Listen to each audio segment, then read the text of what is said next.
Liveman, the height of 80s fashion. Choujuu Sentai Liveman.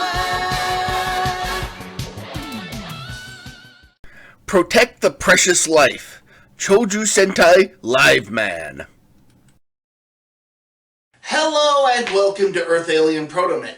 Today I'll be taking a look at Choujuu Sentai Liveman, the final entry of the Super Sentai series to air during the Showa period. Does this animal-themed team go wild, or does it a little more than purr? Science Academia is an elite school fostering the brilliant minds of its students. But one day, 3 of the students abandoned the school in favor of joining the enigmatic armed brain army, Volt, led by the even more mysterious Great Professor Bias, to further their own twisted studies and murdering a pair of academia students in an act of betrayal against their former friends.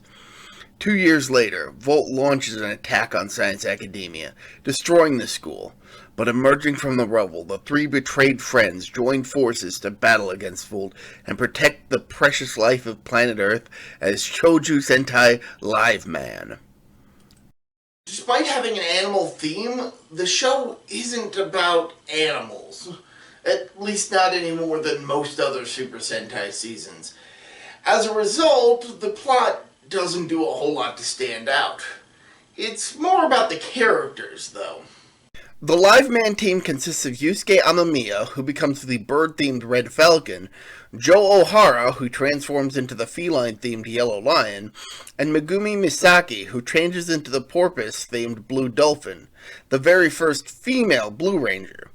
It may have come off as a joke earlier, but the civilian outfits of this team are the epitome of fashion from the 80s, and it looks pretty darn good. While this isn't the first team to have an animal theme, as Sun Vulcan had it first, this is the first team to have mechas based on animals, which combine to form the team's super robot, Live Robo. Such an original name, I know. Interestingly, the 3 animals representing the Liveman trio and their mechas were repeated in Ninpu Sentai Hurricaneger. And of course, since this was a trend at the time, the Liveman team is supported by a robot assistant, Colon, who gets to go on a few adventures of her own and is a valuable member of the team, even if she generally doesn't see combat. On the other side of the conflict are the 3 traitors, Kenji Tsukigata, now calling himself Dr. Kemp, Rui Senda, now going by Dr. Mazenda, and Go Omura, now called Dr. Obler. Each one takes a different approach to their evil studies, with Mazenda going as far as to turn herself into a cyborg outfitted with a variety of weapons, and Obler transforming himself into a literal monster in an effort to abandon his humanity. Only Kemp, played by Yutaka Hirose, returning from his previous role as Lewanda in Shinsei Flashman, chooses to remain human, though he does allow himself a bestial form for combat purposes. Just as Colon supports the Liveman team, Volt's activities are overseen by Bias's personal assistant, the Gardnoid Gash, who can produce the brains needed to create Volt brain beasts, as well as utilize the Giga Phantom technique to grow the brain beasts into giants. It doesn't take Volt long to add another member to its ranks, when violent thug Arashi Busujima, played by Yoshinori Okamoto in his 5th consecutive villain role in the franchise, catches Bias's eye. He is soon transformed into the artificial genius Dr. Ashura, who proves a worthy opponent for the other students of Volt, even threatening one of their positions. Not long after, 2 other new recruits join the team, the aliens Gildos and Bucci, whose extraterrestrial intelligence challenges that of the Earthling members.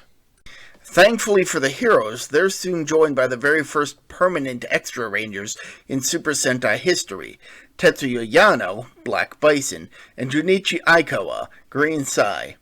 They are the younger brothers of the murdered friends who have joined the battle initially to get revenge for their late siblings. At first bent solely on revenge, especially Black Bison, they soon learn to curb their vengeance to fight to protect lives, making them valuable additions to the Liveman team. Coming with them are a pair of new mecha that combine to form the show's secondary robot, Live Boxer. And for a first in the franchise, this secondary robot can combine with the main robot, making the first inter-robot fusion, Super Live Robo. And last, and in this case certainly not least, the show's lead villain, Professor Bias. While he doesn't do very much for most of the series, once his motives are revealed towards the end of the series, my attitude towards him changed dramatically. I'm not going to go into detail for spoiler reasons, but for me, he went from, he's an okay villain, I guess, to, this is probably my favorite villain of the show era, if not the whole franchise, in only a handful of episodes.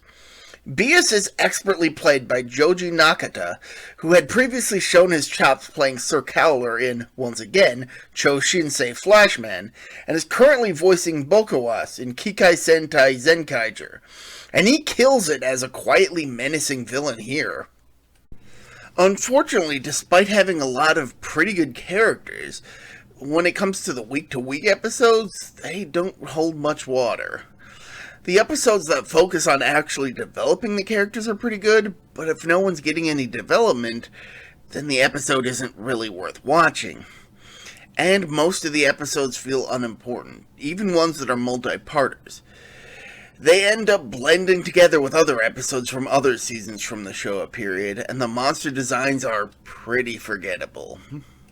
All that having been said, this isn't a particularly special season of the Super Sentai series. It certainly has its quirks, which I've mentioned, but those aside, Choujuu Sentai Liveman is ultimately a rather generic show that blends in with the rest of the series from this period. So I can't really bring myself to say that it's worth a watch, Professor Bias aside. Until next time, see ya.